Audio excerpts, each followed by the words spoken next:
Ва алейкум ассалам. Ассаламу алейкум ва рахматуллахи ва баракатуху. Ва алейкум ассалам. Слышно хорошо? Сначала проверим это. Ва алейкум салам. Ва алейкум ассалам ва рахматуллахи ва баракатуху. Так, хорошо. Да, вот, да, еще раз, да. Ва алейкум салам ва рахматуллахи ва баракатуху. Только что виделись в эфире у Мусы Ламаева. Алхамдулилlah, да, что, сега худу, как вы? Хорошо. Так, уже сразу вопрос, я уже хотел начать говорить, проверял микрофон. Ламель Дадаев. Так. Кадыров похвалил Путина по теме Карабах. Читал об этом? Да, я только что на ленте.ру читал это, но прошелся и, если честно, не до конца читал. Но я понял, о чем речь. Ну, и знаю, о чем ты спрашиваешь. Ну, как можно хвалить того человека, который убивал твой народ, да? Путин — это убийца, Путин — это провокатор. Путин спровоцировал многие конфликты, войны, убил много людей, и своих граждан, и наших граждан, братьев и сестер. Вот. И то, что были войны в Грузии, в Украине, тоже за этим тоже стоит Путин. И как можно восхвалять такого человека, я никак не могу понять, не понимаю. Так. Да, вот, ну да, только что мы говорили насчет стрима с Мусой. Я за, я хочу это сделать, мы это обязательно сделаем, иншаллах. И с другими людьми есть идеи, разговаривали об этом, обсуждали. Иншаллах, сделаем, брат. Иншаллах. Ламель Тадаев, как он восхвалял, ну, я вот даже скажу, сейчас, секунду. Якобы Путин разрешил конфликт во многих регионах. Вот. Якобы он разрешил эти конфликты, во многих регионах. Нет, Путин этого не сделал. Путин убил много людей.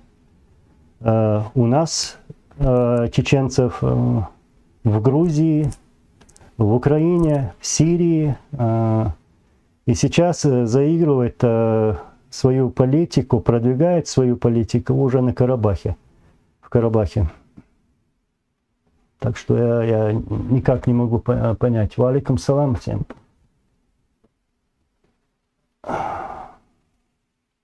Брат, муслим ли? Муслим. Иншаллах, мы победим. Аллаху Акбар. Но знаешь, что мне здесь не нравится по карабахскому вопросу, вот, что туда допустили Россию. Понимаешь, брат? Мы знаем Россию и знаем с давних времен, как говорили такие хорошие люди, вот они говорили, что договор, подписанный с Россией, не стоит бумаги, на которой он подписан. То есть заигрывать с Россией — это очень опасно. И допускать к таким конфликтам или войнам, чтобы из них делать миротворцев, нет, это не миротворцы, это люди, которые проливали кровь и на Кавказе, и в других странах. Вот. Я понимаю, если бы вместо России была бы та же Турция, наши братья, вот тогда было бы более серьезно и лучше. Это мое мнение. Ва алейкум салам. Дейлер маршалу Хамзат Хамзатов. Массобусок Тагвон.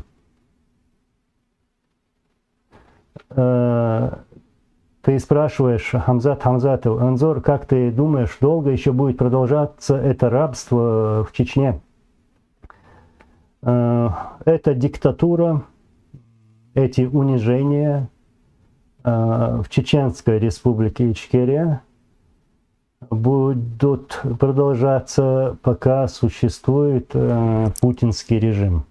Вот. Когда не станет Путина, вот тогда у нас есть надежда, что это изменится. Иншаллах, изменится. Иншаллах.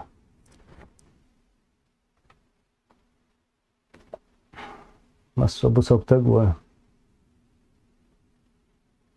Давид Голдберг. Любые мечты русских о величии всегда заканчиваются хлебными карточками. Ну да, так оно и есть. Эти люди, вот ты приводишь Байдена, да, его слова, ну действительно, так оно и есть. Они знают, что такое Россия, что там происходит, и какова ситуация в самой России. И я, насколько вижу, и по его бывшим вот заявлениям, словам, ну, можно понять, что он знает, как разговаривать с Россией.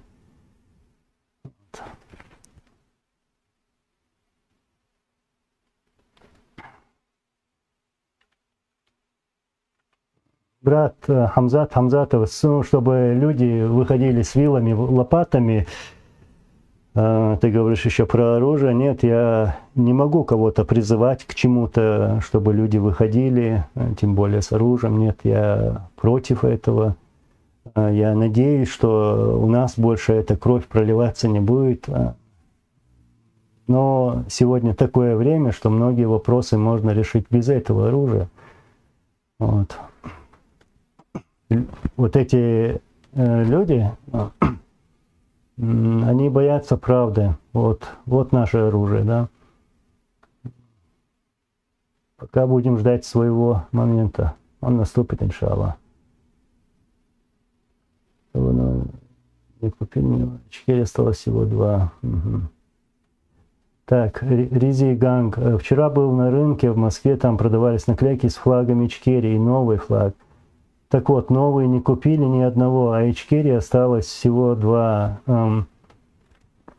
Если честно, этот, ну, тот флаг, про который ты говоришь, новый, да, я его абсолютно не понимаю, кто его вообще придумал. Я даже путаюсь, какой страны это флаг, какой республики это флаг.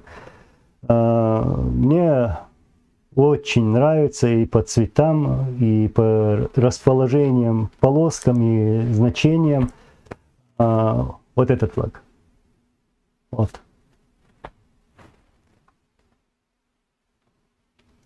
Алейкум ассалам, братьям ингушам. Вежри. Приветствую.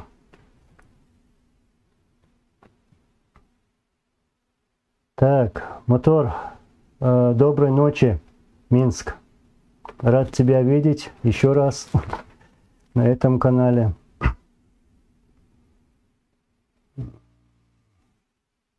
Борс, Швейц, так, Путин преступник, его место Нюрнберг, 94 год, 2020 год, каждая капля крови должна быть отомщена.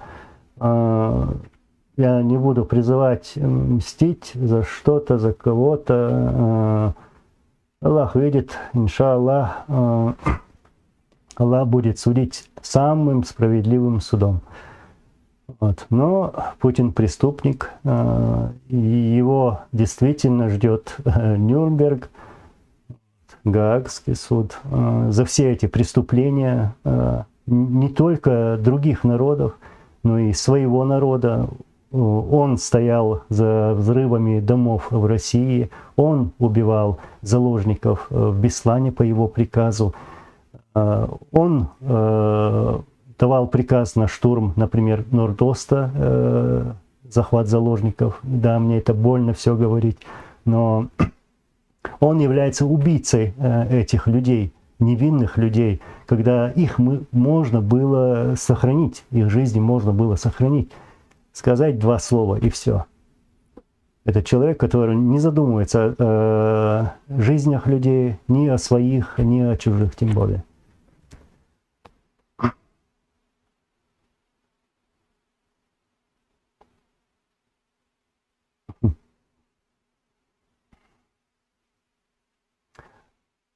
Так, Ламаэль Дадаев заметил, да, я даже думал показать или не показать, как-то только что рассматривал. И это ты сейчас удивишься, ну, если отсюда видно будет. Это самая приятная для меня вещь сегодня. Вот. Так, видно.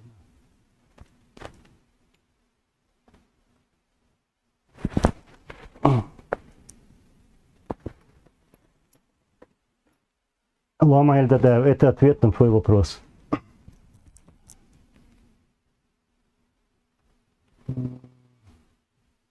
Алейкум салам. Немец 88. Алейкум салам. Тебя пытались убрать?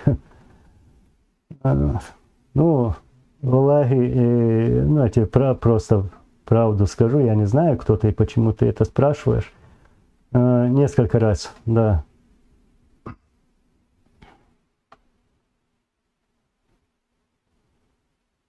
Дальше пойду.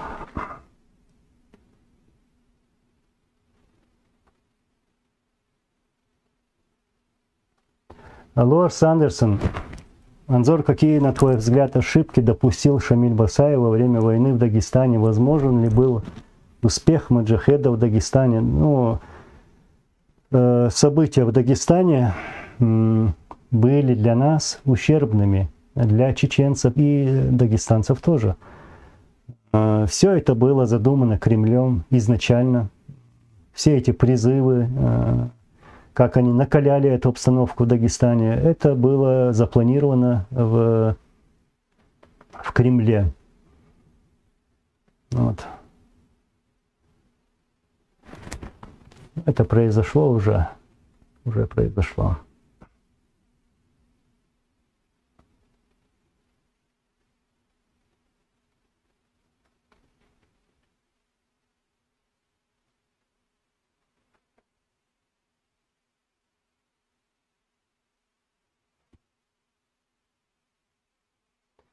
Так, здравствуйте. Нет, я про Тимура Муцураева ничего не знаю, у меня нет никакой информации про него.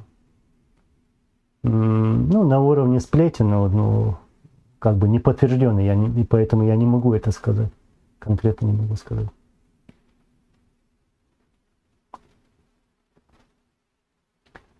Так, немец 88. Алейкум салам, брат. Аллах приветствую. Вот ты задаешь вопрос. Анзор, Россия предлагала Аслану предаться Аллах Гяч Масана Дуэльвайн. Нет, таких предложений никогда не было и не поступало от российских чиновников, от руководства России. Никогда этого не было. Такое не предлагалось, то есть, ну, на такое предательство, чтобы Асхадов, Аслан работал или сделал что-либо хорошее в пользу России, как бы такого не было.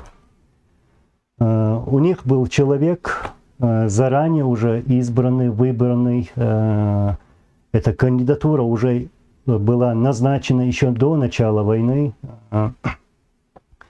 Поэтому этот фарс, который вот произошел там под названием выборы, референдум, ну, вы сами помните, это, ну, я про жителей республики, которые были там на месте и видели эту ситуацию. Никто на выборы не ходил, никто на референдум не ходил, не голосовали. Так, галочку поставили и как бы избрали, извиняюсь, Кадырова.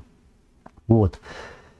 То есть, если бы кого-то там избирали бы, были бы кандидатуры, там Малик Сайдулаев, там Джабраилов, какие-то фамилии там назывались, все равно был бы там Кадыров, все, это был их человек.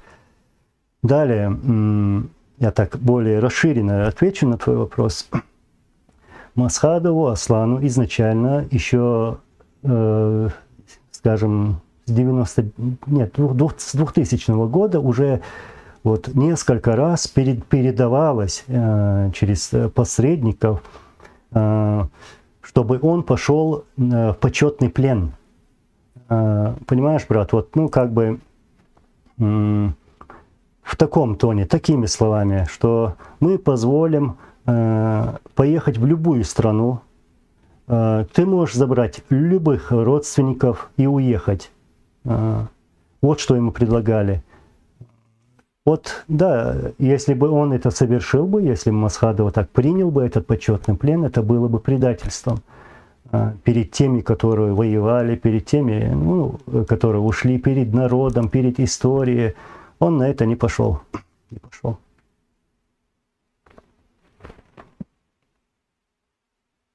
Да, вот, да, это форма нашего президента Аслана Масхадова. Даже, ну, фотографии, видеосъемки есть. Видеосъемки есть. Сейчас. У меня изображение остановилось, что-то у меня, кажется, остановилось, нет?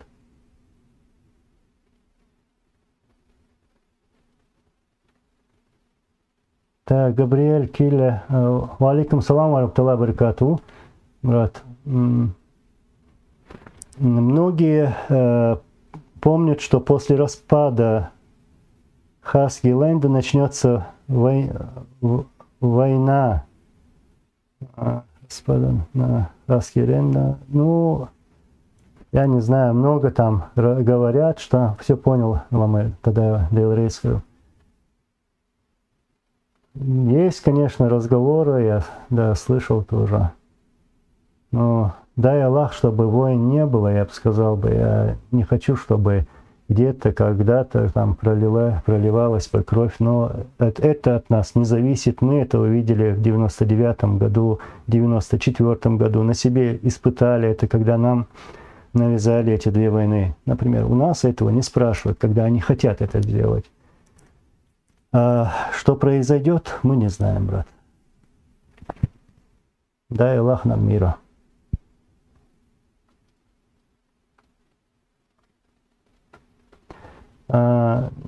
АВАА. Валикум салам, брат из Осетии. Вот ты пишешь, твой отец был одним из последних рыцарей Кавказа, по-настоящему благородным и мужественным. К сожалению, таких, как он, в каждом поколении бывают считанные единицы. Ну, как я скажу, моя мысль такова, что нет, это не последние. Джахар Дудаев, там, Аслан Масхадов, Абдулхалим Садулаев, другие наши известные люди, наши герои, это не последние люди. Вот.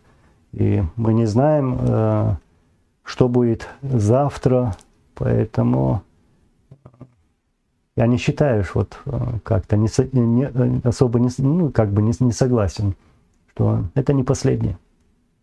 Не последние, но они были действительно мужественные, мы гордимся ими.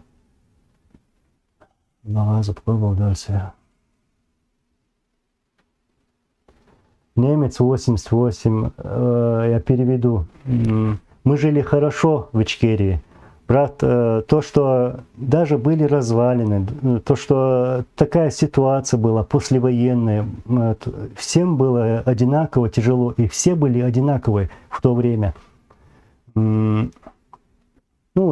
мы это помним, Вот эти улыбки действительно искренние, даже после войны, после всего, что мы испытали, среди развалин, но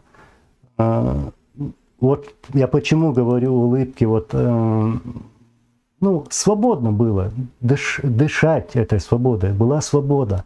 А сегодня что-нибудь скажешь, то уже проблемы бывают не только с человеком, который что-то скажет, свое мнение, и даже с их родственниками. Вот такие методы применяются. Конечно, в этом плане мы жили хорошо, если бы нас не трогали, если бы нам не навязывали бы войну. Заборе Дуаттах. Расскажи, Анзор, расскажи про хобби нашего президента. Ну, до хобби, как бы, у него времени было мало, как вся его жизнь прошла, вот, будучи военным офицером советской армии в то время. Потом мы приехали в Чеченскую республику Ичкерия, и он писал своему другу, у меня даже это письмо сохранилось, я как-нибудь покажу, расскажу. Он писал своему другу, сослуживцу, что вот я приехал домой, я купил дом, вот сейчас у меня будет огород, меня тянет к своей земле, вот покопаться в этой земле уже как бы военное дело надоело, хочу жить спокойно. Это был 92-й год, как мы приехали. Ну, очень так ему этого хотелось, а так он умел, рисовал, языки нравились ему, английский он знал. Потом, помню, мы на рыбалку ездили несколько раз, рыбу любил ловить, природу любил.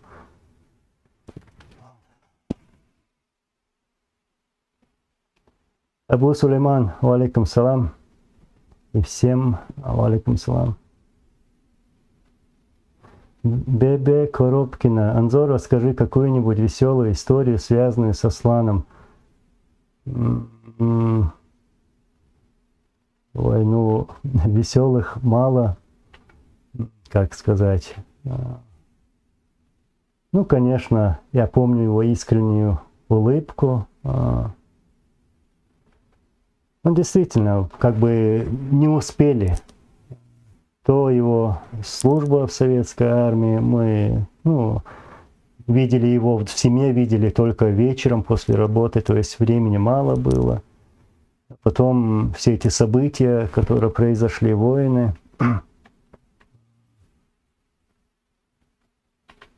Ну вот, если вспомнить вот такое, ну, отвечая на ваш вопрос, помню, как мне было лет 7-8, что ли, он мне рассказывал разные там сказки, там рассказы разные были. А мне это нравилось, я любил читать. Вот эти моменты помню. Как мы с ним на рыбалку ездили. Вот.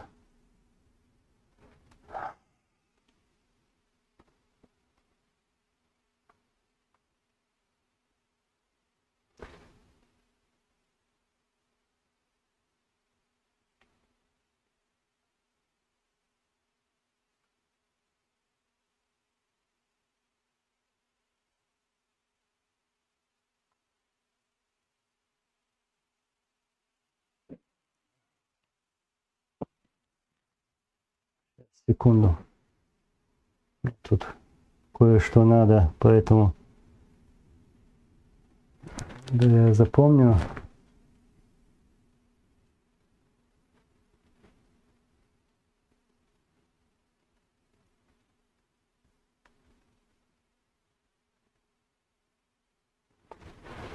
Извиняюсь.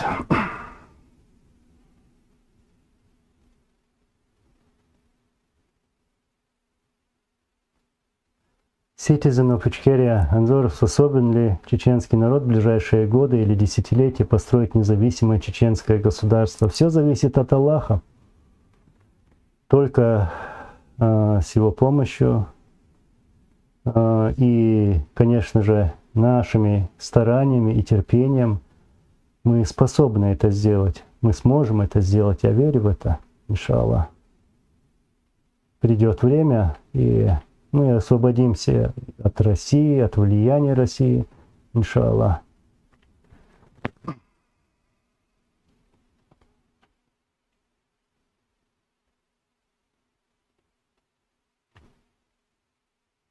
Так. Сейчас я... Тут все быстро пошло.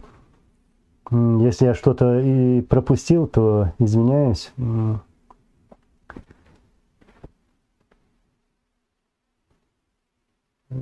Он давал интервью Великобритании, был подарен. Так.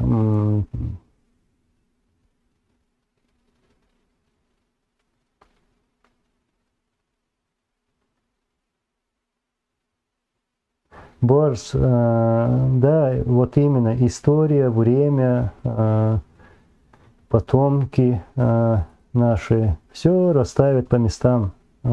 Все, что там не делали те, которые против нас, против народа, это тщетно, зря время теряет, но все встанет на свои места, имена героев Ичкерии, Дудаев, Асхадов и многие другие войдут, как ты пишешь, золотыми буквами в историю Чеченской Республики Ичкерия. Так оно будет, иншаллах.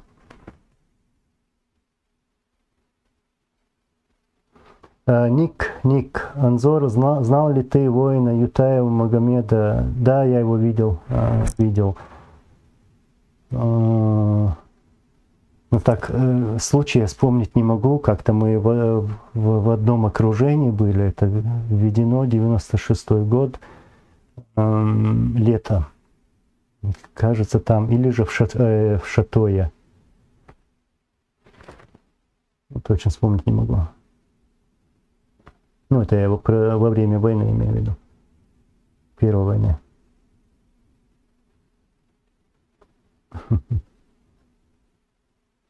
А помните в Грозном пирожки по 7 копеек Исаак Шмулевич? Да, мы помним. Помним те времена. А в то время какой красивый город был, да? Не то, что сейчас, скажем так. Наш город был очень зеленый, парки, здания вот эти. Ну, красивый город был. Очень красивый. Я люблю, я вспоминаю тот город. Алейкум салам ва рахматуллахи ва баракатуху. Забари Дуаттах, ты хорошо сказал, подчеркнул, нам надо растить наших детей в духе Ичкерии. Да, в духе Ичкерии, это дух свободы, уважения друг к другу, мы это помним. Вот. И избегать вот таких ситуаций сегодняшних, да, вот провокационных, и это им надо объяснять, что происходит вокруг нас, чего добиваются враги наши, враги нашего народа, чтобы они были более терпеливыми. Вот.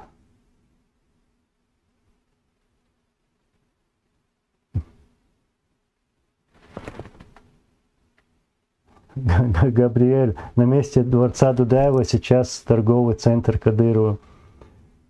Торговый центр, да. Такое место красивое было. Ну, я вспомнил 94-й год, дворец, президентский дворец, как держался этот дворец. Вот. Но мы построим, иншаллах, со временем построим такой же дворец.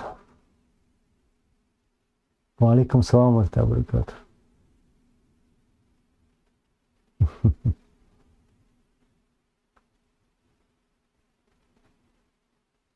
Сейчас мы. Дельник Махмудова. Ва алейкум салам. Анзор, расскажи, пожалуйста, что случилось с братьями-чеченцами в Берлине недавно. Ну, то, что мы все знаем. Я это слышал, это видел, ну, разные видео. Очередная провокация. Вот только буквально я как бы подчеркнул это, что надо работать с молодежью, чтобы были более аккуратными, не знаю, но сейчас в данный случай, ну, раз они налетели, избили, порезали их, даже не вина чеченцев, хотя я слышал, что полиция останавливает чеченцев, а не других людей. Я думаю, что это целенаправленные какие-то действия, провокации против нас, что произошло во Франции, в других странах, как это все раздувается. Лырдал дизвы, улахи диз. Нужно быть более аккуратными во всем. Мне очень понравилось обращение отца того парня, Эзербаля Абель-Хули. Очень красиво, очень четко высказался.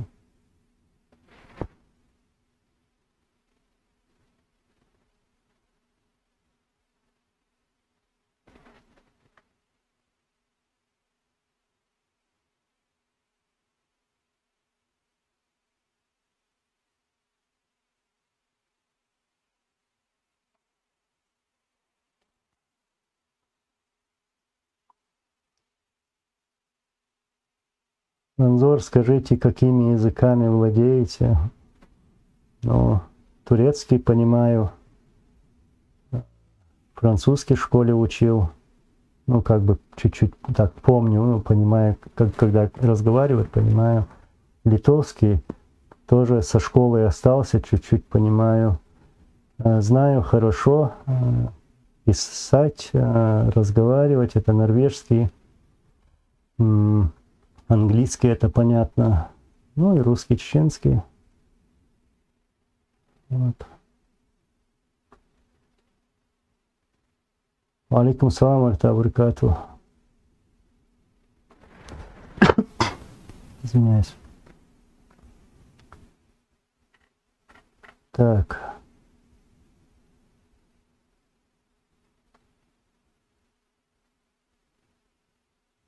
Василий, ну, ты задаешь вопрос странный. Русских убивали до 95-го года? Да, убивали. В 94 году. Если вы помните, война началась 11 декабря 94 года.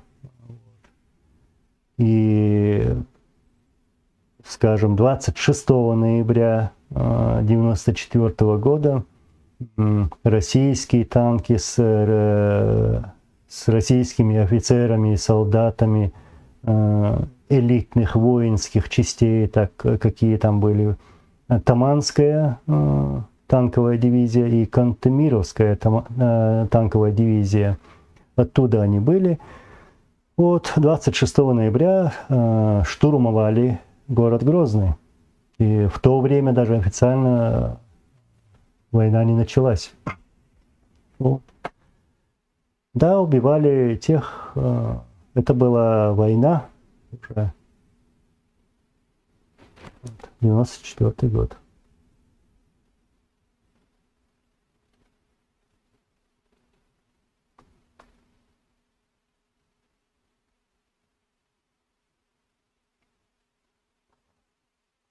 Лорс Андерсон. Анзор, это правда, что Шамиль Басаев во время войны в Дагестане неоднократно возвращался в Ичкерию и пытался поднять чеченцев на вооруженную борьбу в Дагестане? Никогда этого не слышал.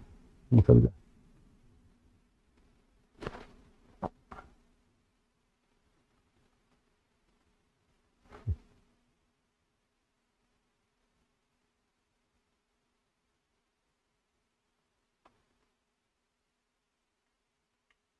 Так.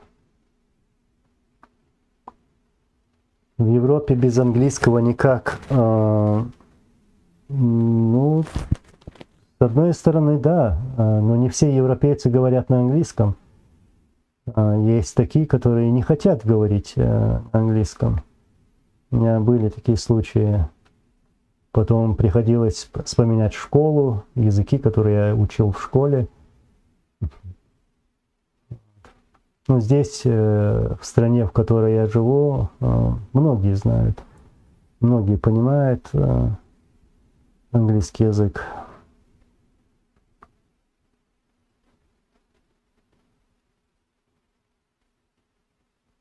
Габриэль, ты обратно помни, пожалуйста, всегда было 5 штурмов Грозного.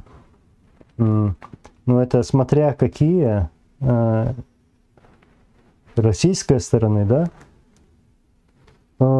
Самый известный 31 декабря на день рождения Грачева, да, в качестве подарка, как бы, который не получился.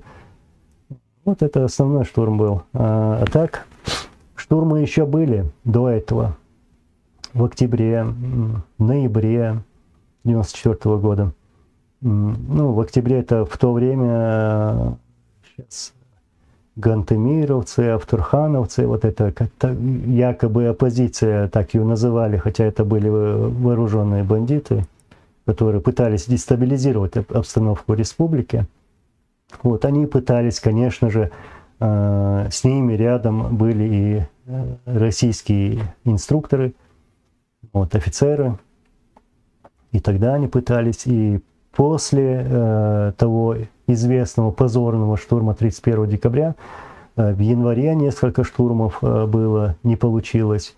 И даже когда наши силы покинули центр Грозного, когда уже нечего было защищать, все было снесено, центр, когда все ушли оттуда, и тогда они обстреливали президентский дворец, думая, что там находятся наши бойцы. Через там сколько-то дней они только вошли в этот дворец.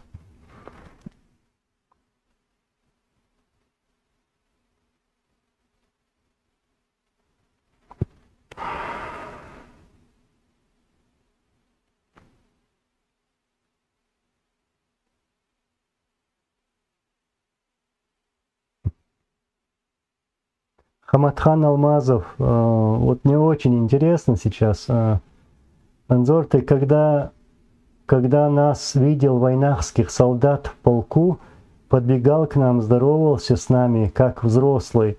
Мы помним и чтим твоего отца Далгазут Кобл Дойцендейл Рейской, Масера Дойцендейл Дал Кобл. Я не знаю, наверное, скорее всего, ты про Литву говоришь, Вильнюс. Вот, ну, я сейчас и другим нашим зрителям расскажу.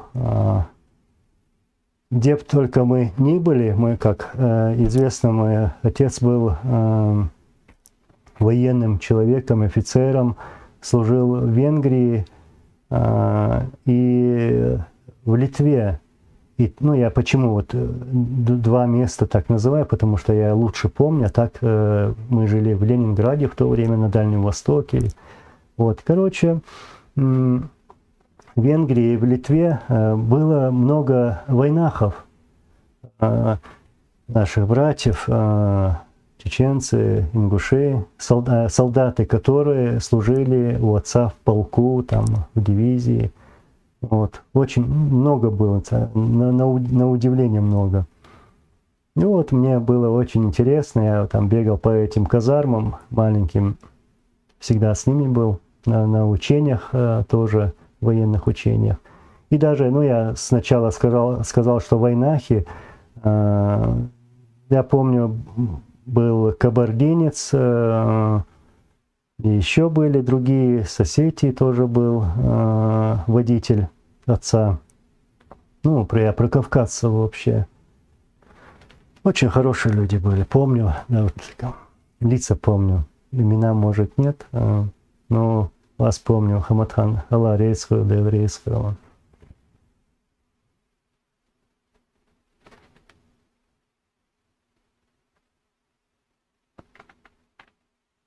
Citizen of Ичкерия Анзор, почему Аслан не арестовал Кадырова после того, как он начал по наверстающей вести свою пророссийскую политику? Потому что он уехал в Москву, ну, не успели, можно сказать так, не успели.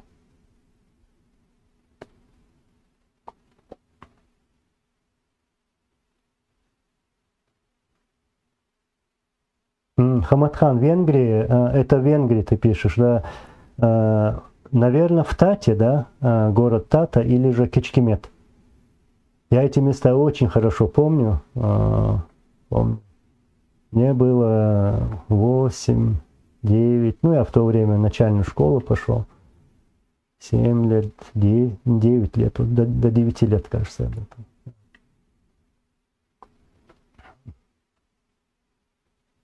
Да, начальник штаба, да, артиллерийского полка он был. Помню, конечно. Я про армию просто вспомнил эти времена.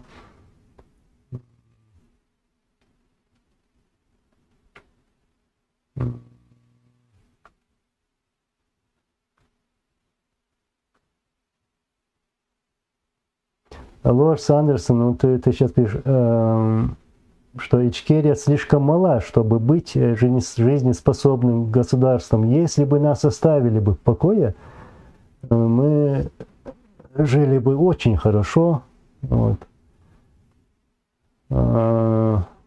И даже если вокруг Россия построит там железобетонную стену высотой там 10 метров или хоть 100, нам было бы лучше. Мы бы выжили бы, жили бы очень хорошо. Не зависит от территории. У нас территорий достаточно, чтобы жить как государство.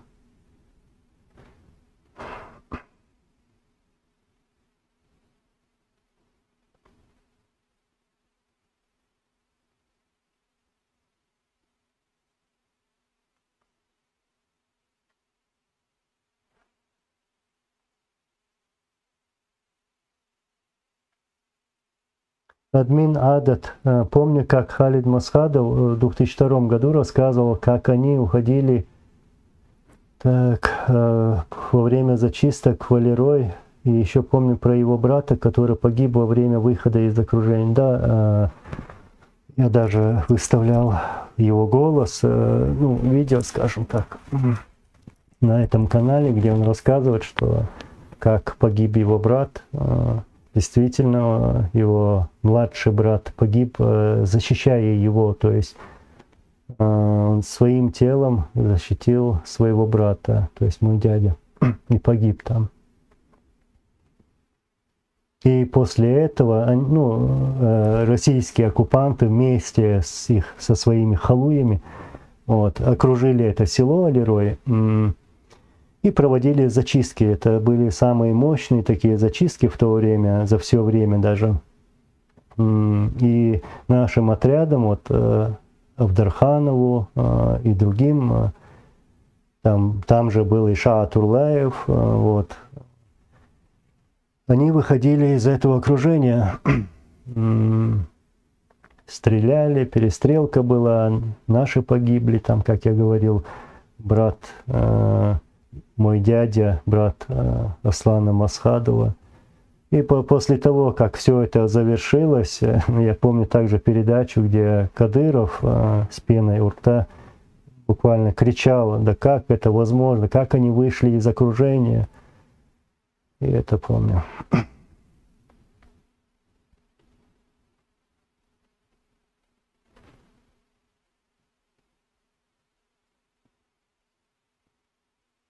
Реалист циничный. Анзор, когда возможна очередная война в Чечне? Дай Аллах, чтобы ее не было никогда. Я надеюсь, что ее не будет. Да, могут там раздувать, могут пытаться сделать что-то, провоцировать нас, но мы должны научиться реагировать на эти провокации.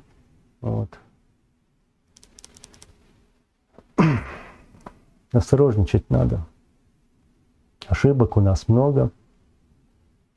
Так что так, иншаллах, ее не будет.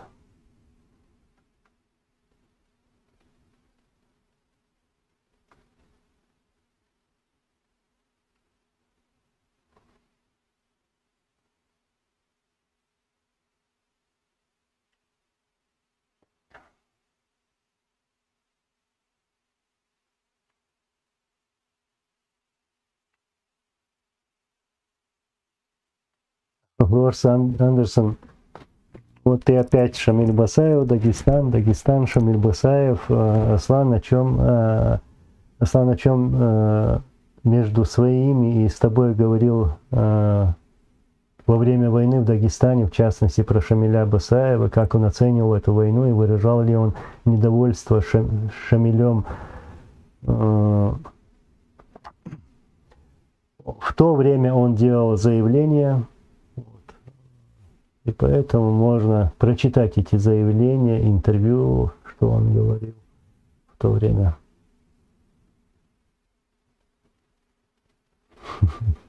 Абу Сулейман, я улыбаюсь тому, что ты написал.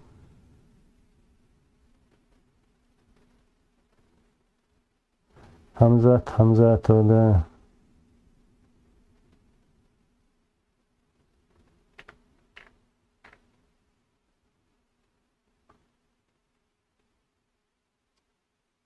Сейчас.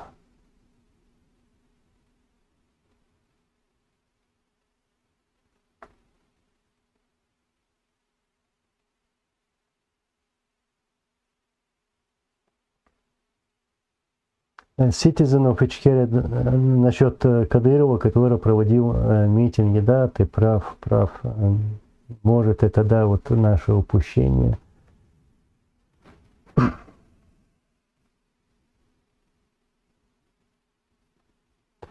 Муслим, какая идея объединить чеченцев? Да, я бы сказал, какая идея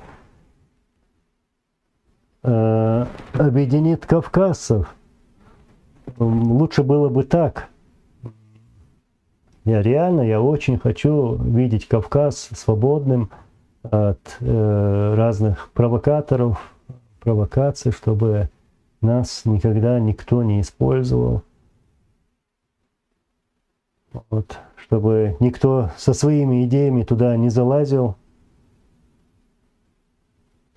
Идея, нам надо делать то, что говорит Аллах. Вот идея.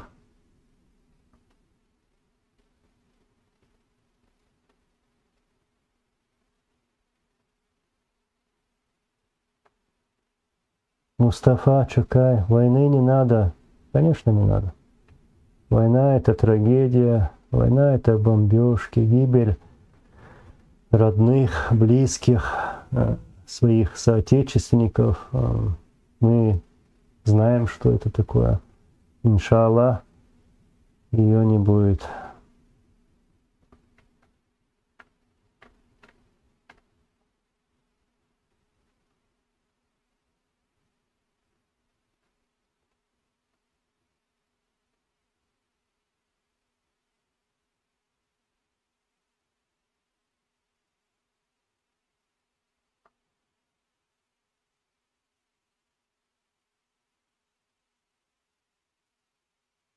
Лорд Андерсон, Анзор, тебе неприятна тема, связанная с Дагестаном? Да нет, я могу открыто говорить, я не стесняюсь, не боюсь этого вопроса. Но об этом я уже много раз говорил, поэтому я не хотел бы как бы повторяться. И ты это сам знаешь, какого я мнения и как я отвечал на эти вопросы.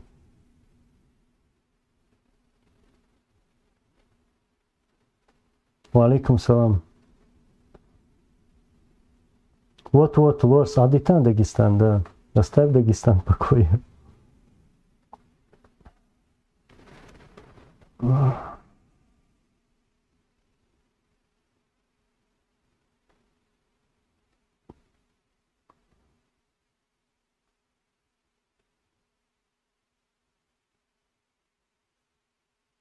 Так.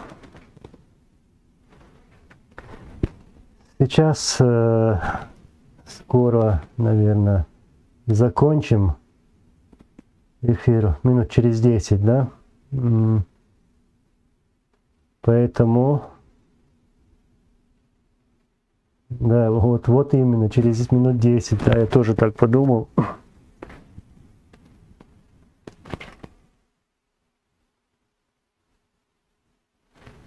У нас тут пока карантин, границы закрыты, поэтому как-то чуть свободное время было, поэтому мне захотелось с вами поговорить, пообщаться, не заехать, не выехать, как бы обстановка.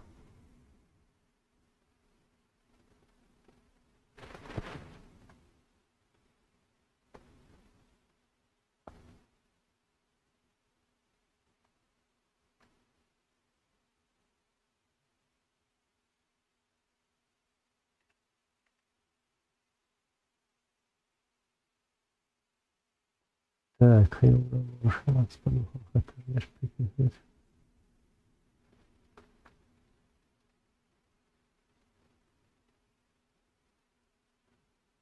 ночью антиприкол.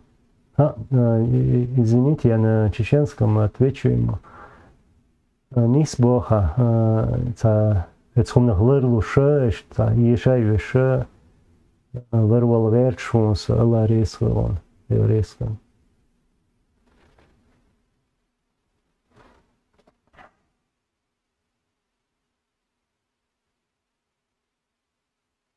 Алексей, Анзор, много русских и украинцев воевало на вашей стороне. Но я не скажу, что очень много. Была группа людей, воинов с Украины, и все это знают. Они приехали во время, еще в начале Первой войны. Вот, в начале Первой войны. И уехали в 95 году. Ну, недолго были. Русские тоже были на нашей стороне, которые воевали против российских оккупантов. Были также пленные, которые воевали, российские пленные, военнопленные, которые воевали против российских оккупантов. Но не настолько много. И как там преподносят, что было очень много арабов, и арабов не было у нас много. Вот. В основном, в первую очередь, это были чеченцы, были соседних республик, больше было ингушей, были дагестанцы, вот, и другие.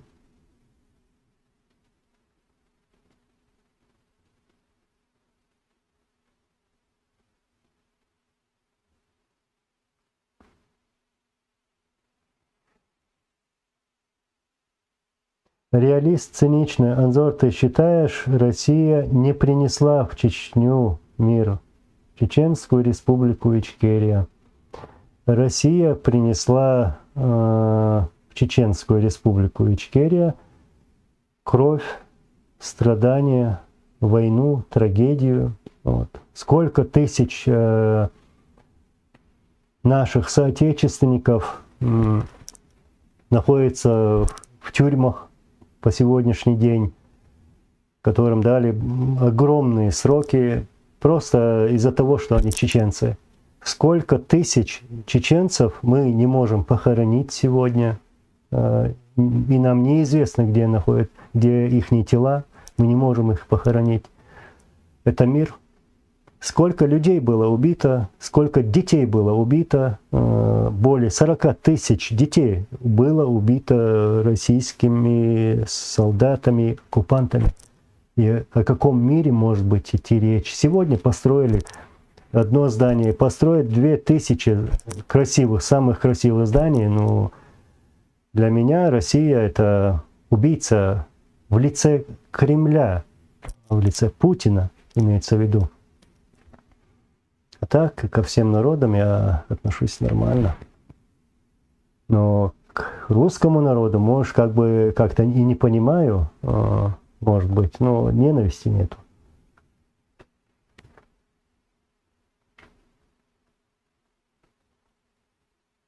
Сашко Белый воевал на стороне ЧРИ. Да, он воевал на стороне ЧРИ, был добровольцем, воевал против российских оккупантов. Я его помню, как даже первый день, когда они приехали, они пришли в президентский дворец, я помню, видел их там.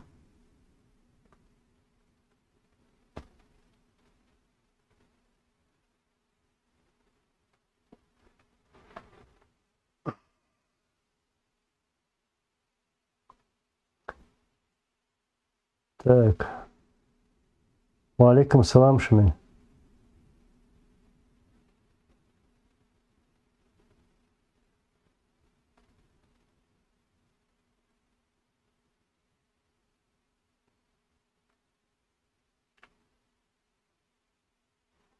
Отто Бисмарк. Назор, вы, наверное, слышали, что Путин собирается в 2021 году покинуть президентский пост из-за болезни. Как вы думаете, кого будет положение Кадырова, если посадить ненавистника Кадырова? Так.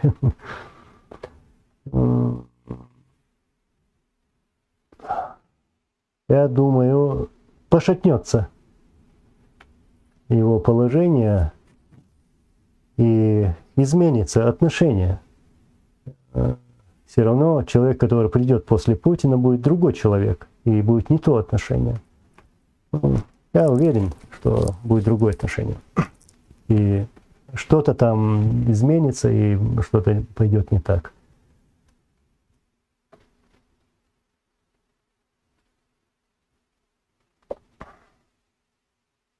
Азимут, ты пишешь, тебе не кажется, что проблема второй кампании – это потеря контроля над полевыми командирами в 97-99 годах, подчинение дисциплины? Но, Азимут, я могу признать нашу ошибку насчет дисциплины, и там где-то какое-то неподчинение, да, это все было, но за всем этим стоит Кремль. И Степашин, и Березовский, и Ельцин, и в тени тогда был Путин, Лебедь. Все они, я буду их винить. Если бы они оставили нас в покое, всего этого не было бы войны, которая началась в 99 году, и не погибло бы столько много людей с двух сторон. Но этим людям надо было прийти к власти, то есть больной Ельцин уходит, новый молодой Путин в то время приходит, его рейтинг надо было поднять и поставить его как более лучшие причины, как война в Чечне, да, как они говорят, но в тот момент не было. Взорвать свои дома, вот чеченцы пошли на Дагестан, приписать нам это, и пошло-поехало. Так, я сейчас буду заканчивать с эфиром, а то мы уже почти час. Поэтому, иншаллах, скоро увидимся. Но я сегодня попытался заранее как бы заявить об эфире, постарался. Вы воевали в Абхазии против Анна Эсебуа. Насчет Басаева, который воевал в Абхазии против грузин. Люди, которые, сейчас я скажу еще более конкретно.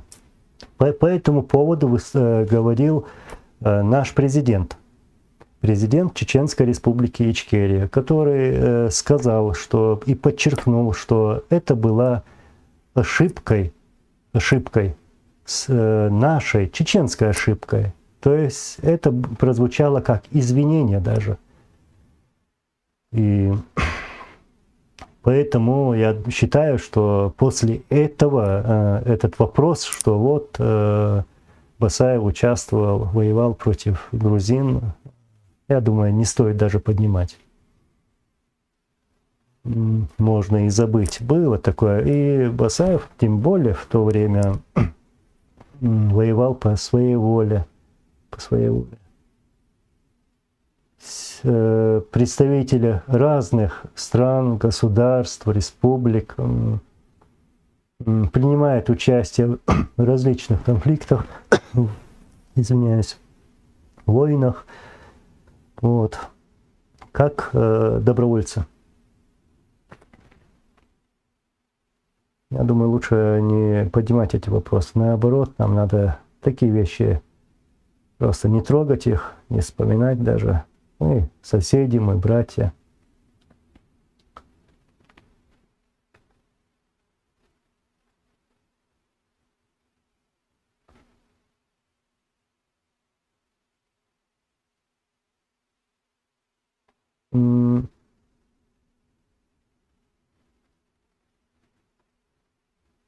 Так.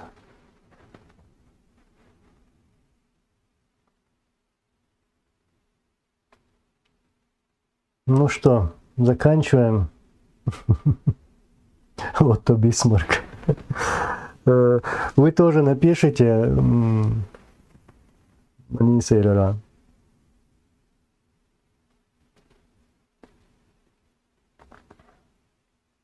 Анна, спасибо большое.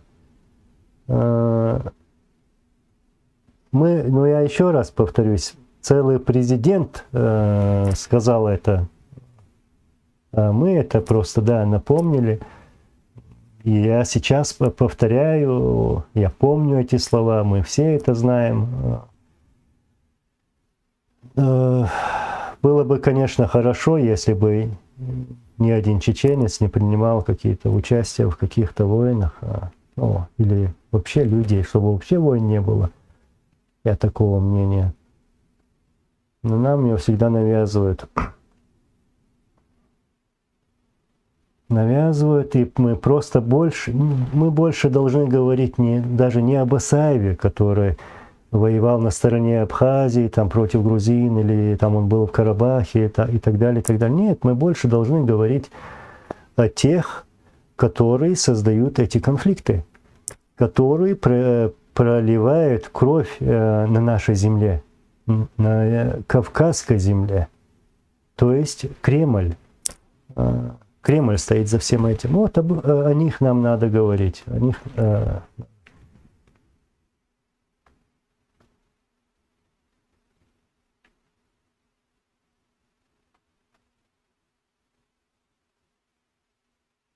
Реалист циничный. Отвечу я на твой вопрос. Если бы твой отец не поддержал бы войну, да, ты, я не Аслан, я Анзор, жил бы на своей земле. Брат,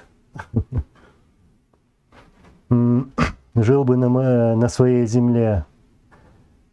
Я лучше здесь умру, и мои кости здесь могут остаться. Но чтобы сохранить честь своего отца и свою честь, я не пойду на это, на такое предательство.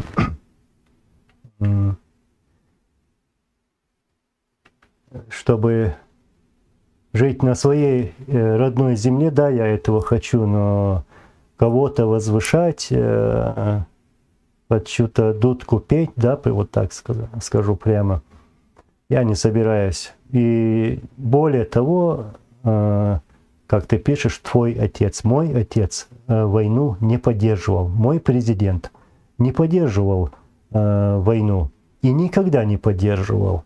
Здесь ты врешь сам себе. Он был противником войны на своей родной земле, а также других войн во всем мире. И более того, войну нам навязали. У нас не спрашивали. И когда Масхадов говорил, что вот давайте решим вопрос мирным путем, или же давайте создадим комиссию, которая будет разбираться, кто виновен, кто не виновен. Если вы говорите, что чеченцы взрывали дома в России, то мы найдем их. Но покажите, дайте нам фамилии. Он и это говорил. Нет, Россия не слушала. Так вот, ни чеченцы, ни наш президент не поддерживал войну. Не только Масхадов, но и Джохар Дудаев, наш первый президент. Вот мой ответ.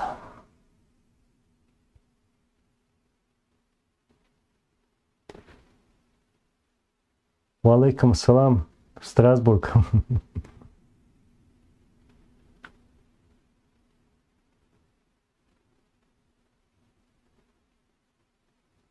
Абдулла Нохчиматтахот, где был Аслан, в то время, когда наши воины вышли из Грозного. Ты спрашиваешь у меня, да, я знаю, он был, ну, скажем, недалеко. Через пару сел он там был.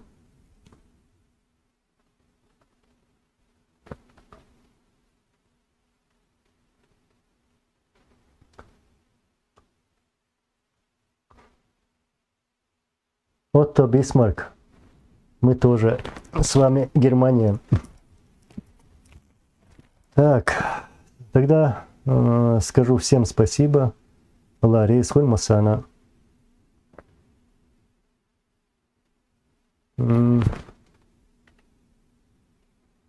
Usama, brother, I'm struggling. We need an English Arabic subtitles as soon as possible. Yes, I know. I'm working on it. I'm trying to find someone who will translate from Chechen language, from the Russian language to English. So I think so. I think it will not take so much time.